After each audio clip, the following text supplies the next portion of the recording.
we're a citizen advisory committee that makes recommendations on land use applications to both the planning commission. Our planning commissioner is here tonight with us, John Carter, and also to the board of supervisors. So we're all volunteers. We had a full committee, you'd see that we represent various parts of 100 Mill District. I represent, or I reside in Reston, and Ross resides near Vienna, correct? Or in Vienna, actually. Yeah, I'm in Vienna. Right. And so we actually, our jurisdiction is all of 100 Mill with the exception of Reston, which has its own planning and zoning committee on which I served for many years. And Ross, and the town of Vienna, which has its own planning and zoning jurisdiction in that town. So, okay, well, and I've already introduced John. Of course, Mark works for Supervisor Walter Alcorn. He has the planning and land use portfolio. And so we'll go ahead and get started now. And Steve, we have Jessica is also the liaison with the town of Vienna. Oh, okay. I'm sorry, Jessica. Are you a town council member?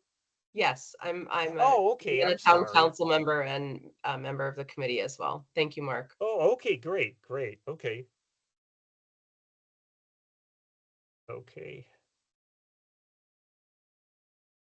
Okay, then.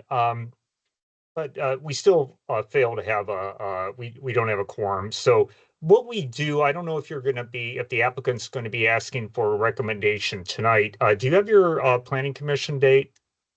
We do. We have a planning commission date in December, but we anticipated that this would be an information meeting and that we would come back to you, when we have a little bit more information from staff, possibly staff report, and ask for your recommendation. Okay, that's good. That's fine. Okay, then. So we'll go ahead and get started now. I think it was about 3 years ago, this committee did recommend approval of an application to construct an assisted living facility on Leesburg Pike at this site. And we do have the information you provided to us, but Linda, did you want to take the lead for the applicant? And I don't know if this. Okay, great. And I don't know if this is the same applicant coming back or if it's new. Somebody different. Okay. So you'll get into all that. Yes. Well, thank you very much, Stephen. I appreciate it. I am Lynn Strobel with the law firm of Walsh Colucci, and I'm representing Silverstone tonight. And I'll just do some very brief introductions, and then I have a PowerPoint presentation that Zach is going to help me with. So starting off with Zach Fountain, he is a member of our firm. He's a planner and is helping with this application. Probably the most important person is Bobby Zeiler, who's with us this evening. He is with Silverstone, and Silverstone is the owner of the property that we will be discussing tonight on Leesburg Pike. We also have Matt Tauscher, who is with the civil engineering firm of Bowman, and he's been assisting us with the plans. So Zach, if we could go ahead and put the presentation up, and I'll just start by saying that Silverstone Senior Living is a developer and owner of independent living, assisted living, and memory care facilities, and their objective is to provide high-quality senior living facilities that allow residents to age in place. That is what they do, and they do it very well. And there are 2 local communities that they have developed here in Fairfax County. One of them is the Providence, which is an assisted living facility that's at the Vienna Metro Station, if you're familiar with that. And the newest addition is Trillium, which is in Tysons. And Trillium is a continuing care facility, like we'll be discussing this evening, and has, added to the variety of uses that they have in Tysons and fits in with the other residential and commercial developments that are there. So if we go to the first slide, the property on the next slide that we'll be talking about is on Leesburg Pike. You can see it there with the red dot. It's on the south side. It is about 22.49 acres, and it is zoned R1. If we go to the next slide. As you can see, the property has not been developed. It was approved for the construction of a medical care facility, and that really was approved as assisted living. So what you see and what you're probably familiar with is the site is well wooded. It's got a lot of mature vegetation. There is floodplain and also RPA on the property. We go to the next slide. We've just got some views to maybe familiarize you with what is there. This property was previously improved with a single-family home that was proximate to Leesburg Pike. That home has been removed, so it's no longer developed. And what we're going to share is some photographs that show the existing vegetation that you can see here that's going to be preserved. And if you go to the next slide, you can see that the area that is proximate to Leesburg Pike is the area that was already cleared with that single family home. And that is the area that is primarily proposed for development. And if we go to the next slide, you can kind of see that these images are looking back towards the interior of the property and shows the vegetation that will remain. And I think these photographs are interesting because it's taken during winter time. And even in the winter, you really can't see any of the homes that are around this site. As you probably saw in the aerial, there are mostly single family detached homes that surround this property, but they really are not visible, from closer towards Leesburg Pike. So if we go to the next slide, this is what was previously approved. This is actually the landscape plan that was associated with the special exception for the assisted living facility. That was approved by the Board of Supervisors on February 2nd of 2016. So the property has not been developed, although it has been approved for a site plan. It was acquired by Silverstone. And the one thing that they did is they went through a process for some administrative minor modifications that was approved, and they did get a site plan approved for this configuration. And what you're seeing is the single building that was kind of in the middle of the site there on Leesburg Pike, the preservation of a large portion of the site, including the floodplain and the RPA. And what you're going to see and what I'm going to explain with the next slide is kind of a little bit of a cutout there along Leesburg Pike. There you go. And so, as you know, VDOT has been working for a long time on improvements to Leesburg Pike. They've recently been completed in this area. And as a part of their improvements, they did take a portion of this property for a stormwater management pond. So that's what you're seeing in gray, and that was kind of cut out of the property in the last slide. So that is no longer part of this property, and we are not using that for stormwater management. That is being used for runoff from Leesburg Pike. So that is a VDOT pond owned and managed by VDOT. So I just wanted to point that out. And so as a result of that, our open space that was shown on the original approval went down by a few percentage points because of that pond that is now owned by VDOT. So if we go to the next slide, this is our proposal. So you see Outlot A is the pond, and our proposal is for a continuing care facility. So that would allow independent living, but allowing the individuals who live here to be able to transition to assisted living. And so again, it's really an opportunity for individuals to move once. You know, you can move here when you are more independent.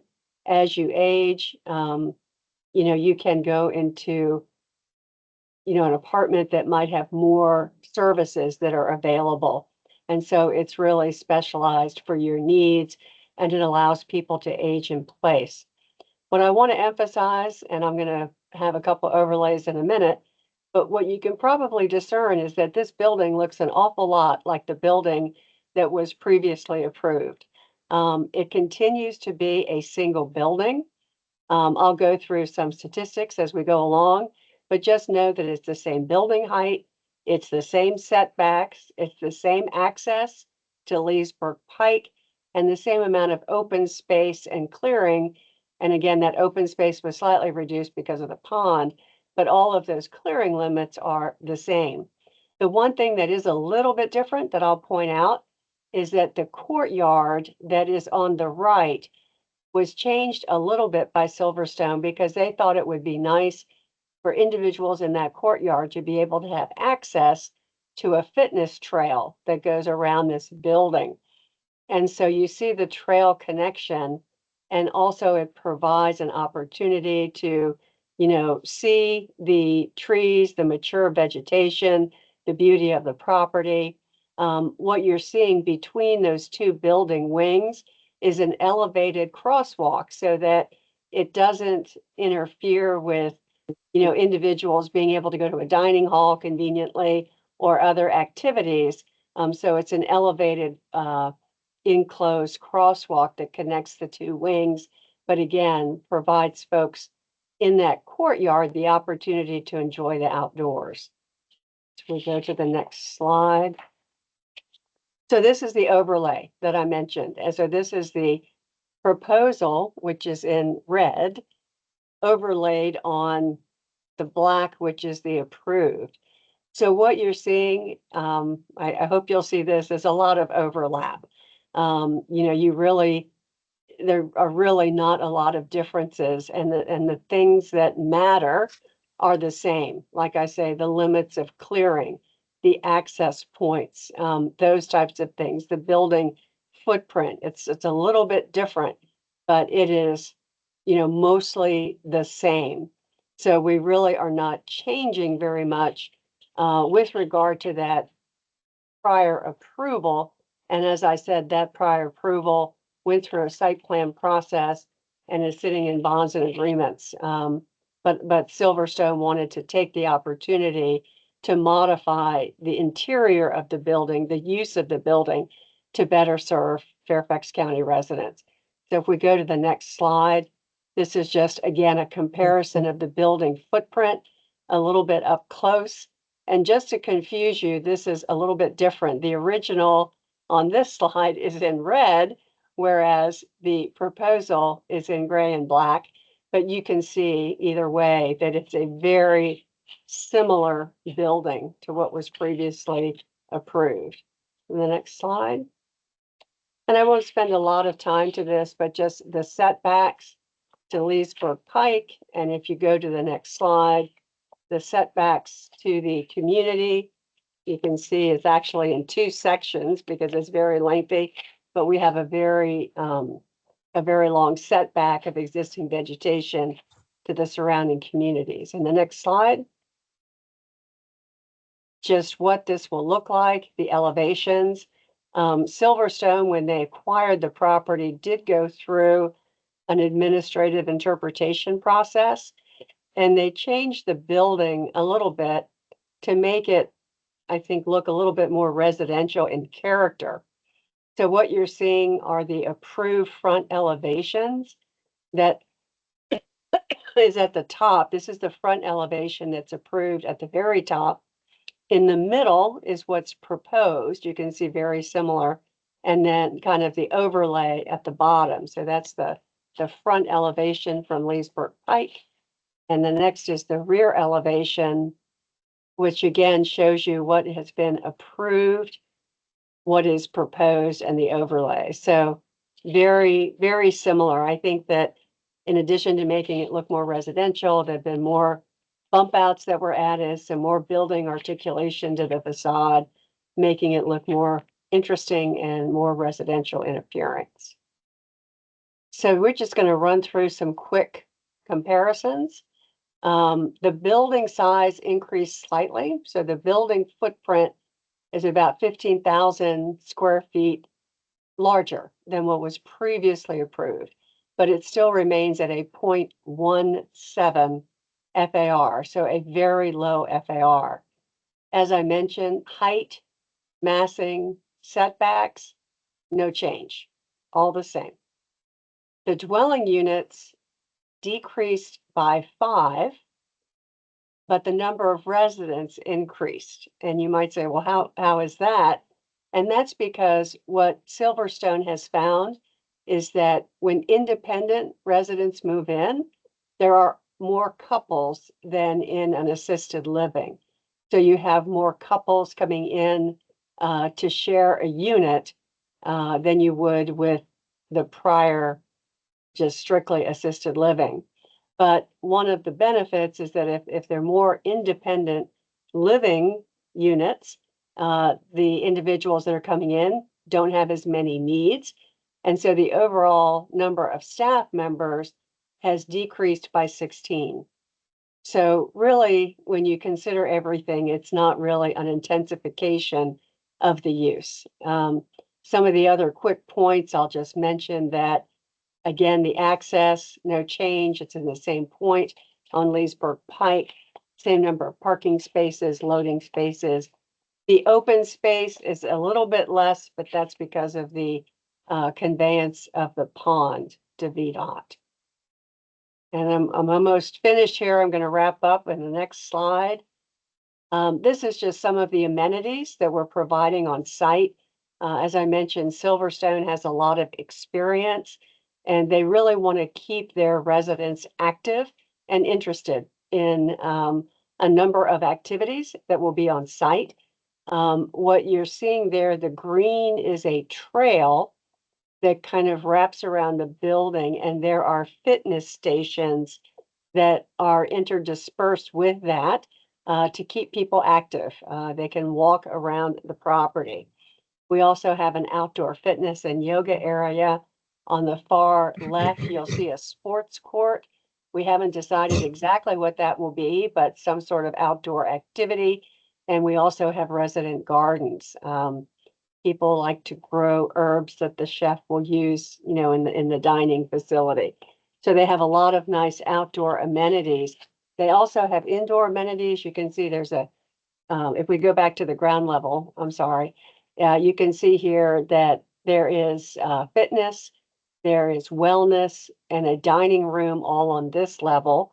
If you go to the next level, there's another dining room, another activity area, and resident services. So again, a lot of services and activities to keep people engaged. The next slide. There is a traffic benefit to the proposal. We have a traffic engineer, Wells and Associates, that had looked at this, and the peak hour trips are slightly reduced, and the overall weekday average daily trips also comes down a little bit. So it's pretty comparable, but it does reduce the traffic during peak hours and overall by a small amount. I think primarily because we have less staff that are coming in and out of the site. If we go to the next slide. So that is really, I think, the end of my talking here. We'd be happy to answer any questions, but this just shows the proposal kind of on that aerial overlay. I think it is a good way to see the number of trees that are being preserved, the setbacks we have to any of the surrounding residential, and really the fact that it is proximate to Leesburg Pike. Our staff coordinator, we have filed an application. So we filed an application for a rezoning.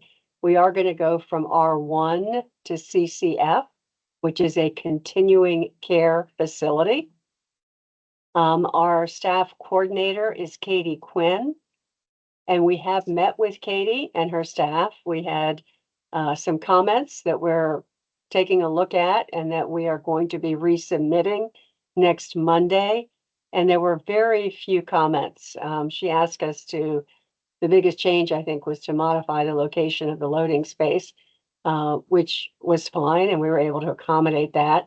And so I really don't anticipate, staff issues with this. After our next submission, we'll go through staffing. We might have more comments, and then we do have a public hearing that's scheduled before the Planning Commission on December the 11th. We have been in touch with the Healthcare Advisory Board. We will be meeting with them. We're also going to be reaching out to the surrounding community associations. But again, don't anticipate a lot of issues because of the prior approval. So with that, I will stop talking. I'm going to ask Bobby if he feels like I missed anything in my presentation. He can add to that, and then we'll be happy to answer any questions. No, Lynn, excuse me, Lynn, you covered it great. Thank you very much, and happy to help answer any questions. Thank you. Okay, great. Well, actually, Lynn, you answered one of my questions that would regarding the public outreach part of this, and so that has yet to take place. Right. We'll be sending out a letter, I think, if not this week, next week, to reach out to everybody. Okay, yeah, I remember the first time this came through, there were some people from the neighborhoods of the South that participated. When we got to the when it was before the committee. So we'll see if there's still interest, given that this is so similar to what was previously approved. One thing I just want to mention to our to Vienna committee members is, so I believe this has, Lynn, this will have a Reston mailing address. It's zip code 20194, I believe. But just for, this is actually not in the Reston deed area, or I don't know if it's part of the Reston master plan, but no, it's not. Yeah. It's not in the neighborhood to the south is actually, unlike an application we had last year that would actually literally bordered Reston on, I believe, two sides. This one is, that neighborhood is not in Reston. Reston begins a little further to the south. So, okay, and let me see if there. One issue that will come up is, of course, stormwater management. So how would that be addressed? And I'm going to defer to Matt Tauscher. As I mentioned, we're not using that stormwater management pond. We have our own facilities, but I'll let Matt give some detail to that.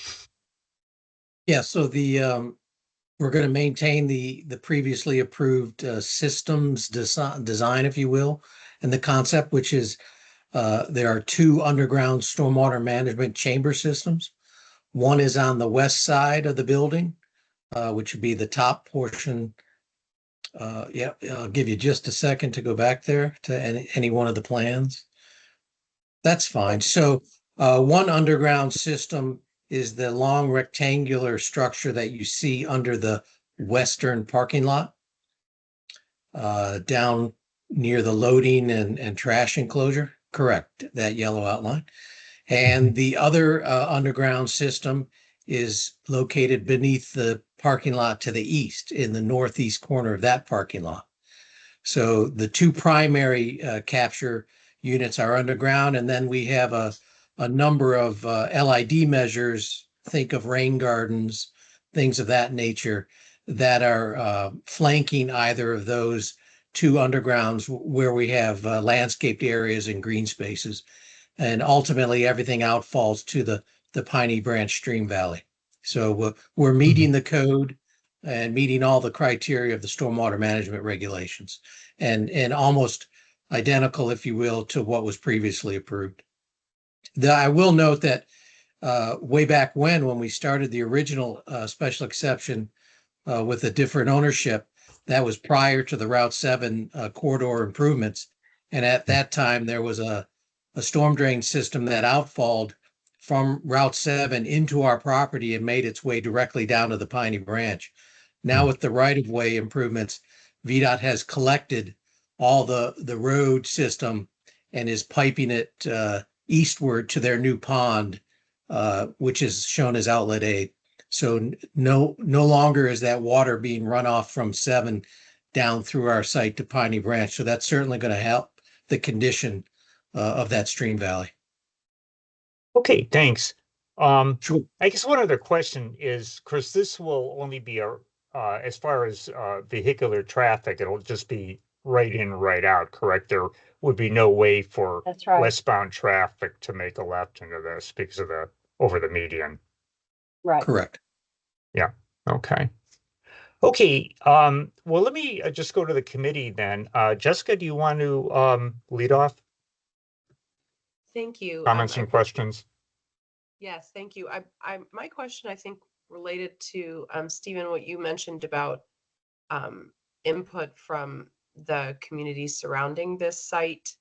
When this was approved previously and considered then, do you think that, do you anticipate particular kind of feedback from those in the surrounding area? Or if you had taken into account any feedback that you heard previously, could you share about how you had incorporated that into these revised plans?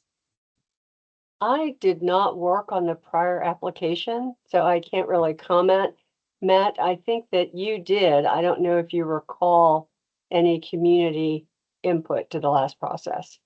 Yeah, I think it was, as they come to mind in memory, primarily stormwater management, which we worked through that and had offered the additional LID measures, which do offer benefit to the water control, but primarily everything's in the underground. But so we had negotiated, if you will, and worked that and offered those.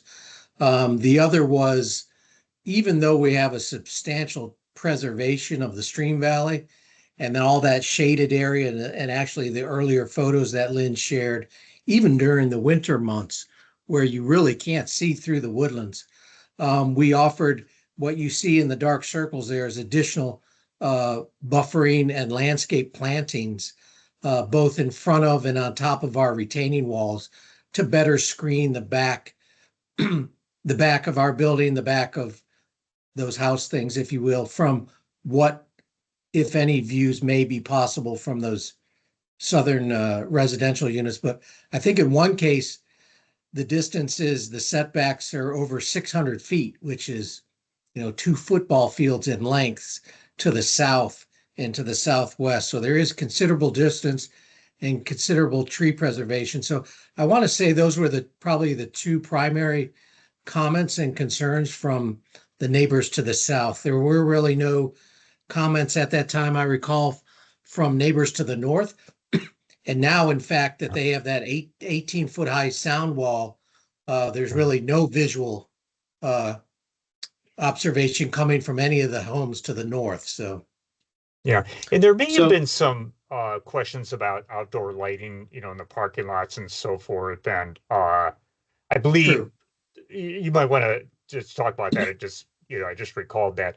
But the lighting will be pointed down and presumably and use all the best practices that are out there today. Yeah, let me make one other comment, because when we went back and did our interpretation a couple of years ago on the architecture, one of the comments we got from the county, who was involved in some of the original approval, was about the residential character of the building and the architecture, especially the height and the massing as it related to the neighbors. And so one of the things that we tried very carefully to do is respect all of that massing and height. We did update the architecture for a little bit more of a current design, but again, the massing, the height of the building, where the building was, and all that, we tried to respect as much as possible, because that was comments that we got from the county staff person a couple of years ago when we did the interpretation. Yeah, and it does kind of look like a line of townhouses in a sense. I don't know if that's what you're going for, but yeah, okay. And as far as the lighting, it'll be directed downward. Yeah, and absolutely. Yeah. We'll be required and we'll meet all the current performance standards for lighting. Yeah. you know, the dark skies, the full cut off and shielded downward. Yep. Yeah. Okay. Okay. We'll move on. Is that all, Jessica? Yes, thank you. That answered my okay. questions. Thank you. Thanks. Ross? Hi. I do have, there's a lot to like about this. I'm an 81-year-old, so maybe I'm biased, but I am interested in the energy profile and what your design takes into account in that regard. Will it require new natural gas connections? Are you participating in a program like designed by Energy Star or some other program like that to control energy costs and keep those under control? I think it's something that everyone needs to pay attention to. As I sat down before the meeting, a New York Times article popped up about the Amazon. And some of you probably know this, but there's a record number of fires there now. So I think we need to all keep that in mind when we design something that's going to be around for 70 or 80 years. We will be making a commitment to green building. We're not sure what we're going to do yet. We don't know if that's going to be Earthcraft or Energy Star. We're still kind of working through that, but we will have a sustainable design. With regard to electric versus natural gas, I think, Bobby, if I'm not mistaken, in your kind of commercial facilities, you will probably be using gas, but in individual units, it will be electric for stoves. So the units will have, at least for the independent living, you do have a cooktop as well as a microwave, is my understanding. That's correct. Okay, well, I urge you to develop that as far as you're able. I think it's in the best interest of your company to do that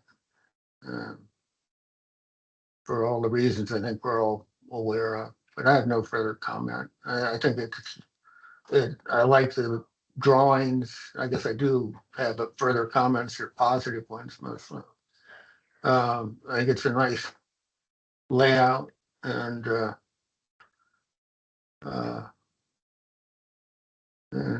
thank you for your presentation. Thank you. Thank you. Okay, thanks, Ross. John Carter, John, of course, is our planning commissioner. John, do you have any comments or questions? I've seen this before, so I don't really have any substantial questions. I wondered about what your outreach process is going to be.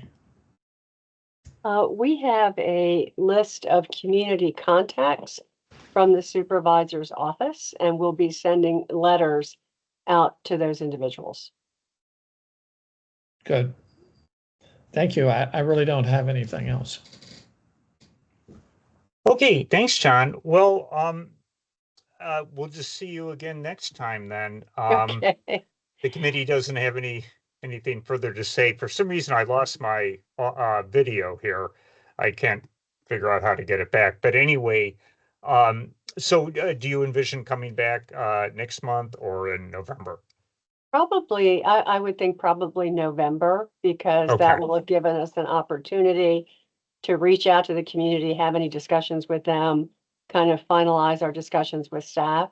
So if it's okay with you all, and it doesn't sound like we have major issues with you, so I think November might be a good time if you agree with that. Yeah, that's fine. That's fine. I don't know what the date would be, but third Tuesday, whatever that is. So I don't have the calendar in front of me. So, okay then. Well, thank you all for attending tonight, and we'll see you again in 2 months then. Great. Thank you so much. We appreciate your time. Thank you. Thank you for your time. Thank you. Yeah, thank you. And if the committee just wants to stay on for a minute with and John, and Mark, so we are going